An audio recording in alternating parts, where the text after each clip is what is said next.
مسیح یسوع میں آپ سب کی سلامتی ہو۔ آج صلیبی کلمات میں سے ہم چوتھے کلمے پر غور کریں گے جو یسوع مسیح نے صلیب پر کہا۔ متی اس کا 27واں باب، اس کی 43ویں آیت۔ اور تیسرے پہر کے قریب یسوع نے بڑی آواز سے چلا کر کہا، ایلی ایلی لما شبقتنی، یعنی اے میرے خدا تو نے مجھے کیوں چھوڑ دیا۔ متی کی انجیل میں جب یہ کلمہ لکھا گیا تو یہ عبرانی زبان میں لکھا گیا کہ ایلی ایلی لما شبقتنی، اور جب مرکز کی انجیل میں اسے قلم بند کیا گیا تو آرامی زبان میں اس سے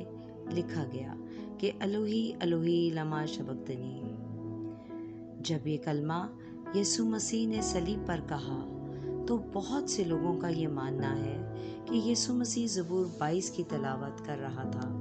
لیکن در حقیقت ہمیں ایسا نظر نہیں آتا،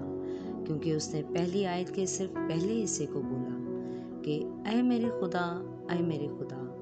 تو نے مجھے کیوں چھوڑ دیا۔ تو پھر یہ کیا ہے جو زبور 22 میں لکھا ہے کہ وہ اس کلمے کے بارے میں نبوتی کلام ہے جو صلیب پر جس کی ہمیں تکمیل نظر آتی ہے، اور جو کچھ اس کے حق میں لکھا تھا وہ سب پورا ہوا۔ آئیں ہم اس کلمے پر غور کریں کہ مسیح یسوع نے اپنی زندگی میں ہمیشہ خدا کو باپ کہہ کر پکارا۔ ہمیں پہلے کلمے کے اندر بھی نظر آتا ہے کہ اس نے باپ کہہ کر پکارا، اور 7ویں کلمے میں بھی نظر آتا ہے کہ اس نے باپ کہہ کر پکارا، بلکہ اس نے ہمیشہ ہی اسے باپ کہہ کر پکارا، اور اس نے اپنے شاگردوں کو اے ہمارے باپ کہہ کر دعا کرنا سکھایا، اور اس نے کہا کہ میں اور باپ ایک ہیں۔ جو کچھ میں باپ کو کرتے دیکھتا ہوں وہی کرتا ہوں۔ لیکن اس کلمے کے اندر اس نے اسے باپ نہیں کہا بلکہ خدا کہہ کر پکارا۔ بہت سارے لوگوں کا یہ ماننا ہے کہ یہ ایک ایسا کلمہ ہے جسے سمجھنا بہت مشکل ہے اور یہ سمجھا نہیں جا سکتا، لیکن کتاب مقدس ہم پر ہر ایک بات واضح کرتی ہے۔ اس بات کو ہمیں سیکھنے کی اور سمجھنے کی ضرورت ہے کہ مسیح نے کیوں اسے خدا کہہ کر پکارا۔ یہاں سمجھنے کی بات یہ ہے کہ یہاں الوہیت کے اعتبار سے وہ اس کا باپ ہے، لیکن بشریت کے اعتبار سے وہ اس کا خدا ہے۔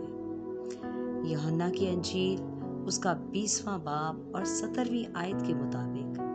جب وہ مردوں میں سے جی اٹھا تو اس نے مریم مگدلینی کو کہا، میرے بھائیوں کے پاس جا کر ان سے کہہ کہ میں اپنے باپ اور تمہارے باپ اور اپنے خدا اور تمہارے خدا کے پاس اوپر جاتا ہوں۔ مسیح نے ہمیشہ جب بھی باپ کہا تو وہ الوہیت کے اعتبار سے اسے باپ کہا، لیکن اس کلمے میں جب اس نے اے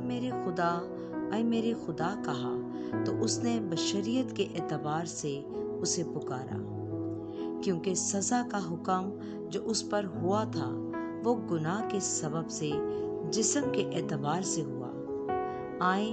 ہم دیکھیں، کیونکہ لکھا ہے رومیو اس کا 8واں باب 3 آیت کے مطابق، اس لیے کہ جو کام شریعت جسم کے سبب سے کمزور ہو کر نہ کر سکی وہ خدا نے کیا، یعنی اس نے اپنے بیٹے کو گناہ آلودہ جسم کی صورت میں اور گناہ کی قربانی کے لیے بھیج کر جسم میں گناہ کی سزا کا حکم دیا۔ تو اس پر جو گناہ کی سزا کا حکم ہوا وہ جسم کے اعتبار سے ہوا، اور اسی لیے یسوع نے جسم کے اعتبار سے اسے اے میرے خدا کہہ کر پکارا۔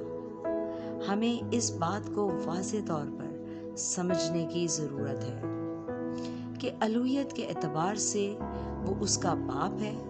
اور بشریت کے اعتبار سے وہ اس کا خدا ہے،